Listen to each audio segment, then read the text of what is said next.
If you're like me, you grew up learning that Christmas is on December 25th to co-opt Saturnalia, the Roman Empire's midwinter festival. Or it could be Sol Invictus, the Feast of the Unconquered Sun. The theory went that Christians could get the heathen to convert by co-opting the pagan holidays. It sounds really convincing, but it's not true. Early church Christians, many of whom converted from Judaism, held to a very common belief at that time that the prophets were conceived on the same date they died. And they knew at the time the gestation period of a human being was 9 months. So if you died on March 25th, that would have been the date of your conception. Count forward. Where do you land? December 25th. You already had Tertullian out there saying Christ's crucifixion date would have been March 25th.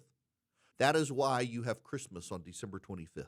Obviously, none of us believe these days that the date of a prophet's death is also the date of their conception. So who knows what day he was born? What matters is that he was born. Secular society has long maintained it was because of the Feast of Saturnalia, which we actually know the Feast of Saturnalia never in the Roman period fell on December 25th. And then we know Emperor Aurelian set the date of the Sol Invictus feast on December 25th, but the growing body of archaeological evidence is that he did that to try to tell Christians, no, look, we're already worshiping this guy. It's not Jesus, it's the unconquered Son who is nameless.